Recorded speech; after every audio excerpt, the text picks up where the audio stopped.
peace and bliss. Welcome back to Reclaiming Our Roots. This is Tanya, and I'm back for what will probably be the final winter garden tour. So I just wanted to pop in and show you all the progress thus far. And as you can see, we have a weed of some sort. This looks like a dandelion growing here. We have cabbage, as you can see, it just started to head up.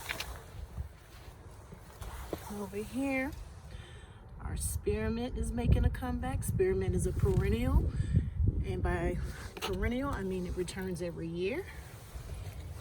And then we have a lot of weeds that have surrounded this cabbage here.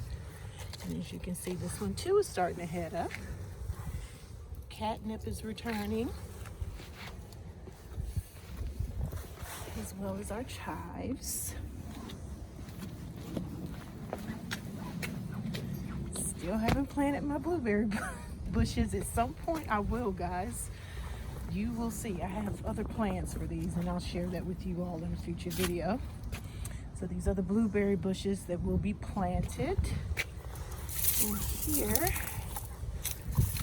we have sage, perennial, making a comeback. More cabbage.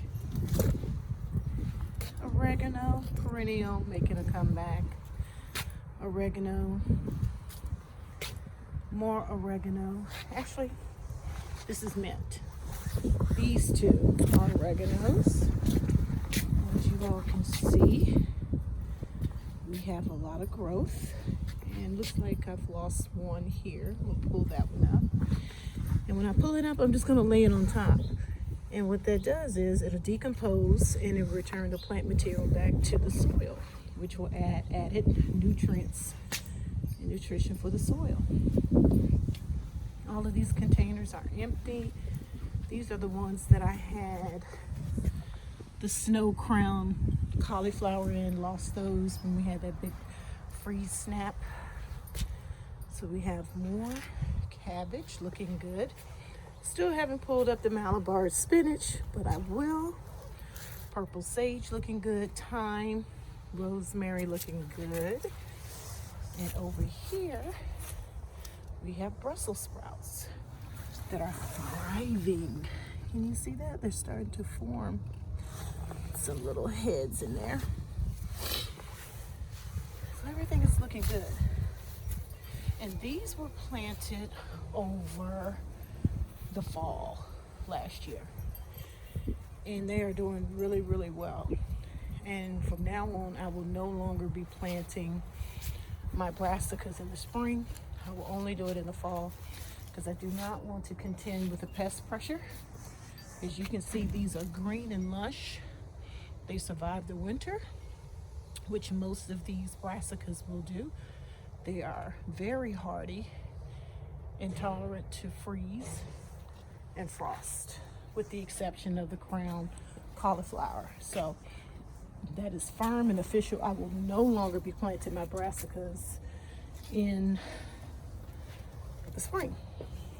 So what I'm working on now, and I have more videos to come, I'm going to share with you all when I'm starting to start seeds for, which is flowers and herbs. You definitely want to get a start on your herbs, because they tend to get off to a slow start. So you want to start those 8 to 10 days before your last frost date. So if I were planting brassicas in the spring, I would be starting those as well.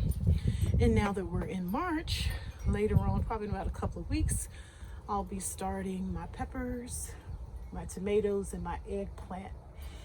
And that's about it. Everything else I direct sow, because most of the things that I direct sow really don't like to have their roots tampered with too tough.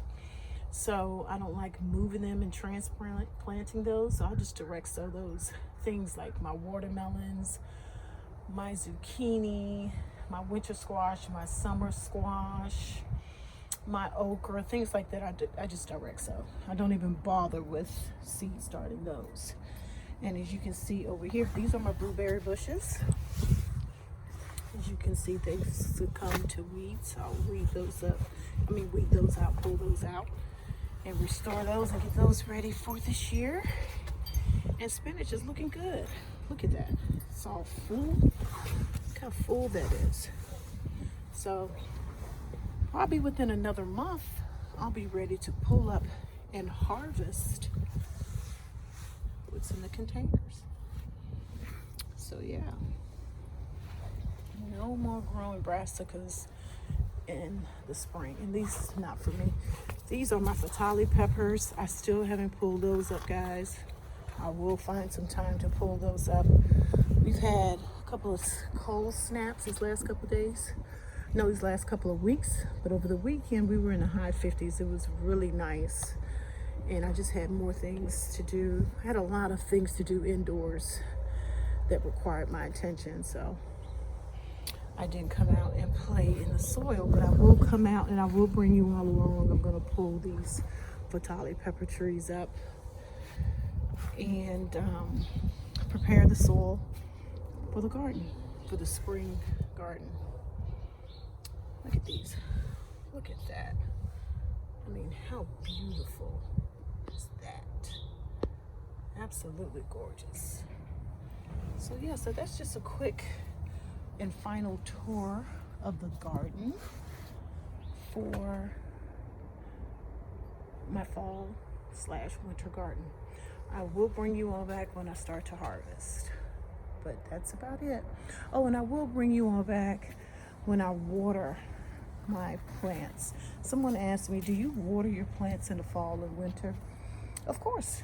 You just don't water them as frequently as you would in the spring and summer, because you don't have to contend with evaporation of moisture in your containers when it's hot outside. But you do have to water your plants. Now, you won't water them as often. Like if I stick my finger in here, soil is damp. This doesn't need any water. We've had rain in the last 3-4 days with the cold, so the soil is moist. But I will bring you all along when I do water them, because there is no water in sight, I think, for the next week or so. And they will require a drink, and I'll bring you all along for that and show you all how I water my plants. Okay. I just wanted to pop in. I hope all is well in your world. And so I'll talk to you all in the next video. Peace and bliss.